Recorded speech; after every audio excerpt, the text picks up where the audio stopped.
వికారాబాద్ జిల్లా దుద్యాల మండలం లగచర్ల గ్రామంలో ఇండస్ట్రియల్ కారిడార్ ఏర్పాటుకు అధికారులు భూ సర్వే కోసం రోటిబండ తాండాకు వచ్చారు. ఈ సందర్భంగా తాండవాసులు పెద్ద సంఖ్యలో వచ్చి చేతిలో ప్లకార్డులు పట్టుకుని నిరసన తెలియజేస్తూ అధికారులను అడ్డుకున్నారు.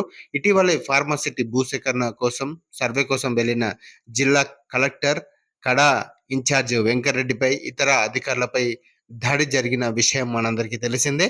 అదే కేసులో బీఆర్ఎస్ మాజీ ఎమ్మెల్యే పట్నం నరేందర్ రెడ్డి కుట్ర దాగి ఉందంటూ వారితో పాటు పలువురు రైతులను కూడా అరెస్ట్ చేయడం జరిగింది. వారు బెయిల్పై బయటకు రావడం కూడా మనందరికీ తెలిసిన విషయమే. ఈ క్రమంలో ప్రభుత్వం ఫార్మాసిటీని రద్దు చేసి ఇండస్ట్రియల్ కారిడార్ కోసం మరో జీవో తీసుకువచ్చింది.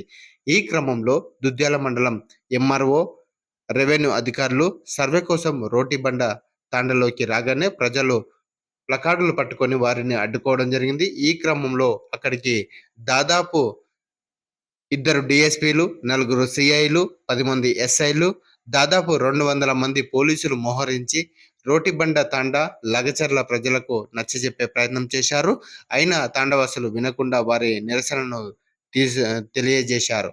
విషయం తెలుసుకున్న చుట్టుపక్కల పోలేపల్లి, పులిచెర్ల, దుద్యాల గ్రామాల ప్రజలు అక్కడికి చేరుకోవడంతో ఉద్రిక్తత నెలకొంది. అవాంఛనీయ ఘటనలు జరగకుండా పోలీసులు భారీ బంద్ ఏర్పాటు చేశారు.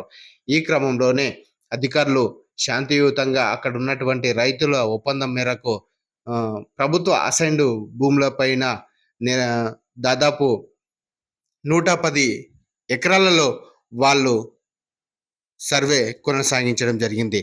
ఇకపైన కూడా రైతులు సొంతంగా ఫార్మాసిటీ కోసం భూములు అందజేయాలని అధికారులు కోరుతున్నారు. భూములు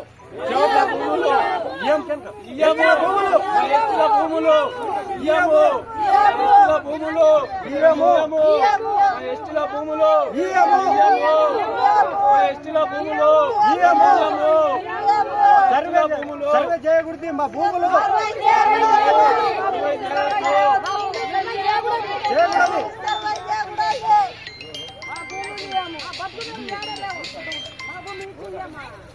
హలో